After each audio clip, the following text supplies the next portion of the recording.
Hi everyone, this is Celly. Hope you're having an awesome day and a great weekend. This is episode 2 of the sales effectiveness session. And just to recap, in the first session, we talked about the 3 phases. The pre-meeting phase, where you do your homework and you do your research. The meeting phase, where you actually set up the upfront contract, which is the UFC, and the FFC, the firm future commitment, and the third stage, post-meeting, which is the follow-up stage. Those were the 3 stages we talked about in video 1. In video 2, I'm going to drill into a little more detail about the actual meeting phase and the importance of being able to push back on the customer and say no. Let me give you an example.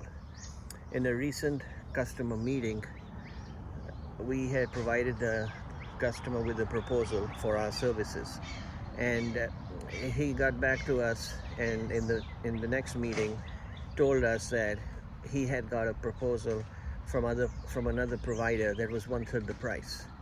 Now a typical salesperson would go into why ours is better and why they should go with us, and try to defend the fact that we have a higher price. There's no point doing that. The way I handle that situation is typically how you should handle it as well. I said, Brian, if you have a proposal from another provider that is providing you with exactly the same set of services and solutions that we are, and it's completely apples to apples and not apples to oranges, and it is at 1/3 the price, then let's not waste each other's time. Go ahead with that particular provider. And by the way, once you do that and they do a good job, let me know who they are so that we can partner with them. Of course, everybody had a big laugh, but that's the truth. We cannot provide a customer with everything at 1/3 the price. It's just not possible. So it's okay to push back, and it's okay to say no. And don't waste each other's time. Do yourself a favor and do your customers a favor, and recognize when there is no point trying to compete on the deal.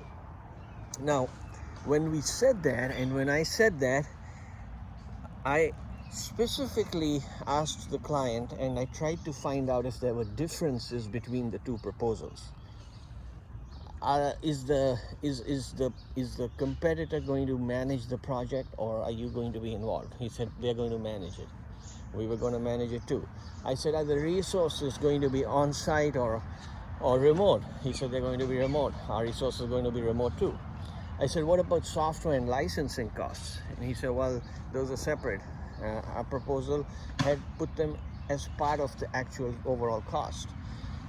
So by asking some specific questions, we were able to determine whether we have a shot at winning this deal or not, and quite frankly, if it's worth winning the deal.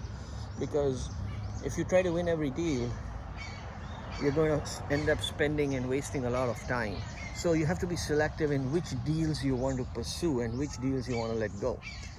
So please don't be afraid to say no and push back on the customer, and they will respect you for that. So did we lose the deal? No. Contrary to what a lot of people think, when I said that, the client said, well, you know what, let's have another meeting, give me some time, I'm going to go back and review the proposals I've received a little more closely, and if we could have a follow-up meeting and you could bring your technical solution experts who could then break it down for me, and maybe you could separate it into the actual labor cost versus the software and licensing cost, and then I'll be able to compare apples with apples. Now that is further down the sales cycle than where we were before. And that's exactly what we want to do. If you cannot get agreement from the customer to move forward or close the deal, you're wasting each other's time. So I wanted to just share that experience, because most people are afraid to push back on the customer.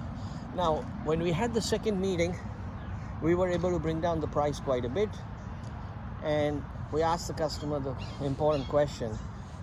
He said that the earlier proposal was $12,000, ours was 33. We were able to bring it down to 22. And then at the end we asked him, well, look, where do we need to be? And he said, well, and I specifically asked the customer, would you need financing to spread out the payments? Why did I do that? I wanted to find out exactly how much he's willing to spend without directly asking him, what is your budget? Because he had already indicated they don't have a budget. By asking a question that is slightly different, but yet will elicit an answer from the customer, we were able to find out exactly what he said. And this is what he said. He said, well, our company typically, for smaller amounts like 12, 15, 18, 20K, we just spend it outright. We don't finance it. Boom, that was exactly what we wanted. Now we know that he's willing to spend 20K as well, not just 12. So we went back to the drawing board, and we're going to try to see if we can bring down our proposal further from 22 to 20. I think if we can get it closer to 20 or maybe 19 or just under that, we'll be able to solicit and win the deal. And this is a big deal. Even though initially it's small, there's also the ability to sign up the entire managed services contract with this customer for 3 years because they're not happy with their existing MSP. So, moral of the story, do not be afraid to push back to the client, on the client. Do not be afraid to say no. Recognize which deals are worth pursuing and which are not. Every deal is not worth pursuing. It's okay to say no to some so that you have the ability to say yes to the ones that matter. So hope this made sense to you. This was episode 2 of the sales effectiveness strategy, and this is Celly. I will talk to you soon. Have a great weekend and stay safe and healthy. Thank you.